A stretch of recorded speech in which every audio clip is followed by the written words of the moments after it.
Hey, what's up, Journey Gang? Thank you so much for tuning back into the channel. If you're new here, welcome. My name is Life. On this channel, we bridge the gap between neuroscience and spirituality. We focus on how the mind works so we can create our own reality. Now, if that sounds like you'll get down, then you're in the right place. Hang out a while. Subscribe if you feel in the vibe. And then, of course, feel free to hit the like button or comment on any videos that resonate with you. In today's video, we are asking ourselves, are you bringing your past into this present moment? Let's delve deeper into what the present moment is and why that's so important. The present moment is so important because there is no past and there is no future. All you'll ever actually have control of is the present moment. When we spend time in our past, we spend time thinking about what happened and reliving those moments. You're just rebuilding that energetic flow. You're just reliving that and reintroducing your spirit to it, which keeps you held down. When you're fantasizing about the future, you're living in this fantasy land future that hasn't happened yet. And a lot of times we use that fantasy land future type thing, which can lead to creation. Looking at your future and living in the future is not a bad thing unless you're using it to anticipate failure, which most of us are doing. Okay, so the present moment is so important because it dictates your future. It's what you can use to get out ahead of your reality. The present moment is how you create. The things that you allow yourself to feel and think right here in this present moment is the way that you're going to create your future reality. And so the present moment is so important for more reasons than that. But for this video, we're talking about that. Now, the reason why I say we need to ask ourselves, are we bringing our past into our present, is because most of us are. Most of us are, and we don't even realize it. From 0 to 7 years old, we know that that is the time where we are just a sponge and we're intaking everything. We believe everything we're told. We're living in a place where other people have control of the things that we have access to. Okay, so if we saw a bunch of lack, a bunch of poverty, a bunch of homelessness, or a bunch of hate, a lot of times people's parents are the ones that taught them to be racist or prejudiced against people for certain things. And so that's something that we can't readily control, right? We're a kid, we're born into it, and that's just how it is. But we have to practice mindfulness and awareness to make ourselves aware of the fact that we are bringing our past into this present moment, that we are allowing our past to control the thoughts and feelings that we have now.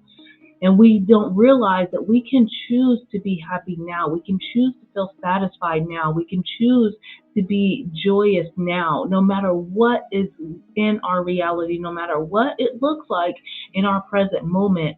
We can choose to look beyond that present moment. We can choose to look beyond those circumstances, rather, and we can choose to feel happy anyway. We can choose to feel love anyway. That is how you create more to love. That is how you use the present moment to your advantage. Lots of us don't even realize that those things from the past are coming up. So for example, your supervisor says, hey, can we meet in a few minutes? You immediately think, oh my God, I'm getting fired, or I'm getting written up, something's wrong. Or maybe your parents were the type of people to talk bad about the people on TV. Now you find yourself scrolling on Instagram and you're judging people. You're looking at people and saying, that's the wrong outfit, or oh my God, why did he cut his hair like that? That is not the style for him. Whatever it is you're doing, but that present moment when you are judging people and looking at those people in a negative light, maybe that's something that came from your past. That means that you are bringing your past into this present moment. But if you're aware of that, if you're aware of those thoughts coming up, you can immediately check those thoughts. You have to use your awareness in that moment to say, oh my God, okay, those are those thoughts. Those thoughts are not thoughts that are going to get me to where I'm going. Those thoughts are not going to aid me in my journey. Those thoughts are not what I want to create my future. This whole channel is all about how the mind works. And so that's why we talk so much about our subconscious mind, that thing that is below consciousness. The best part about it is that we can manipulate our subconscious mind. We can retrain our subconscious mind.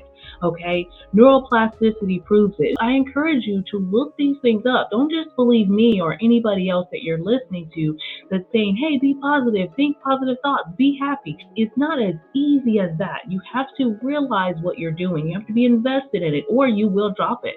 It will be something that will come and go. You'll think happy thoughts for a little while, and you'll think you can and think you can for a little bit, but then it won't be something that you're really invested in if you don't believe it, if you haven't researched it, if you don't know that these things are possible. You can listen to me all you want, but if you don't really believe it at your core, it's not going to be something you can implement into your life. So I suggest that you research. I suggest that you read. There's a recommended reading section down below in the description of this video and every video that I have. So I want to encourage you guys to start reading, start developing that part of your mind so that you can do these things with greater ease. All right. I'm so grateful that you guys have watched this video all the way to the end. That's all I have for now. I love you all for no reason at all. I'll see you next time.